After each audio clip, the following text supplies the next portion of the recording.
Hello fellow problem solvers, so today we're going to be doing a problem from the 2005 IMO, problem number 2. I suggest you try this problem out for a minimum of 45 minutes, ideally an hour and a half to 2 hours, not more than 3 hours. Though this problem I really urge you to try. It's probably one of my favorite number theory problems that ever came up on the IMO. And if you want to go along with us, I suggest you give it a preliminary look for the next 15 to 25 minutes. So now without further ado, let's begin. So this is our lovely problem. It says that there's an infinite number of positive and negative integers in the sequence a1 a through to an, an infinite sequence of integers, and that for every natural number n, the numbers a1 through an give you all the residues modulo n. So now the first problem solving strategy is, oh yes, and what we need to prove is that these numbers, like every integer, appears exactly once in this sequence. And now, what we need to do, first problem solving strategy, is when you don't know how are you going to use this amazing problem condition and how are you going to use this fact, why is that even useful? What you do is you play around with some cases, and now you can't really play around with cases because n goes to infinity. But let's see what happens when we say, let's say a1 is, can it be 2? Well, yes. The answer is, if a1 is 2, a3 is 3, and then we have 4, and okay, but we need the negatives as well. Well, okay, I can make a4 equal to 1, a5 equal to 0, a6 equal to -1, and then I can, give you some negatives and then some positives, some negatives, some positives, and I'll always have all the residues, basically. Okay. So it can start from anywhere, and it can, but me, that's a bit difficult, because it can, go from here to another number to another, then jump back and then go back and forth. This whole path thing is like, where the next AI, what is it? And so we have this, okay. And now I truly invite you to play for the next 15 minutes with this problem and see, what do you see? What can and can't hold true? And here's the next step.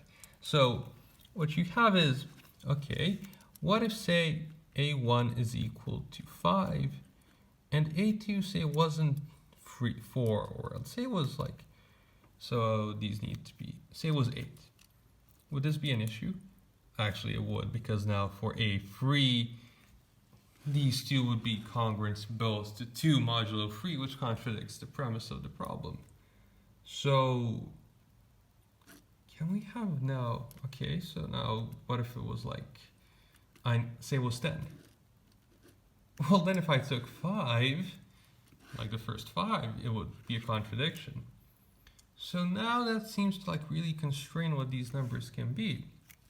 In fact, if I have numbers, say I is greater than j, then ai minus aj, it can't be, what can't it be? Well, this whole, let's use the absolute value for the difference. Can this be greater than I? I don't think so.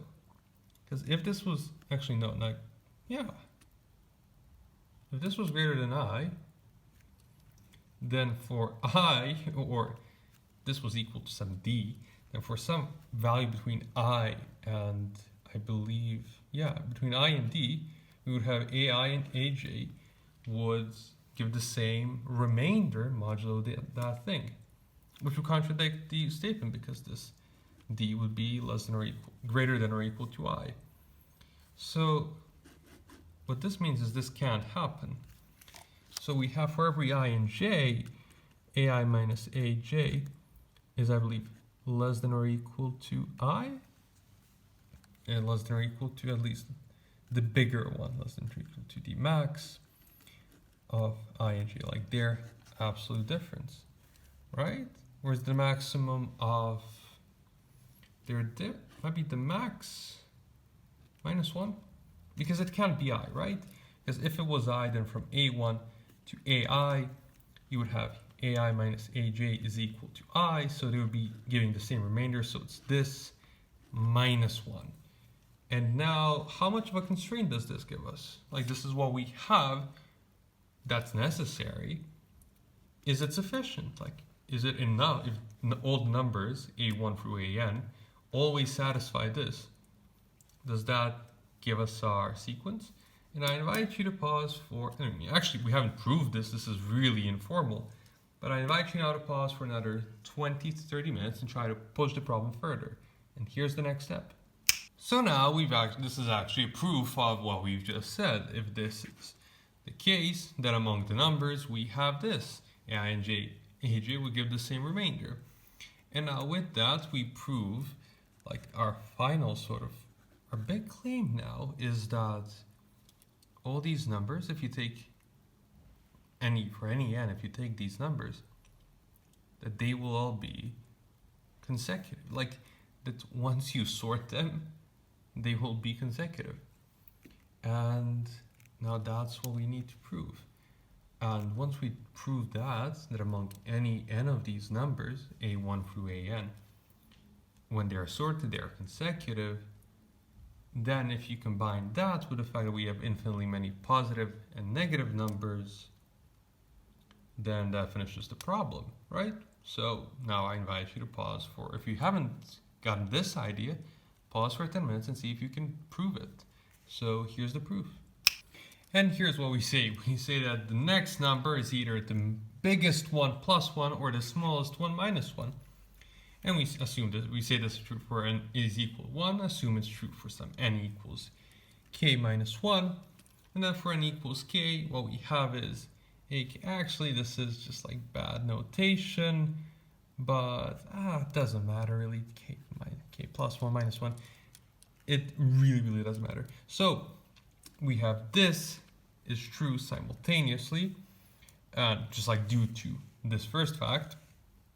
And now, given that we have this always, like by this induction, we have the biggest one minus the smallest one is equal to n minus 1.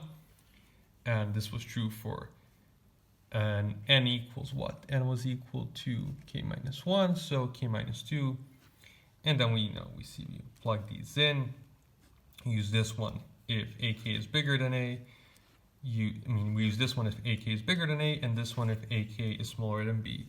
And in both cases, we get it's either 1 or 1 off from a and b.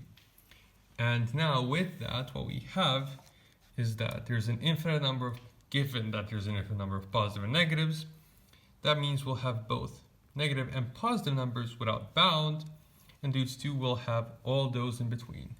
Ergo, we have that this sequence actually contains all the integers. And it can't contain any number twice, trivially, basically.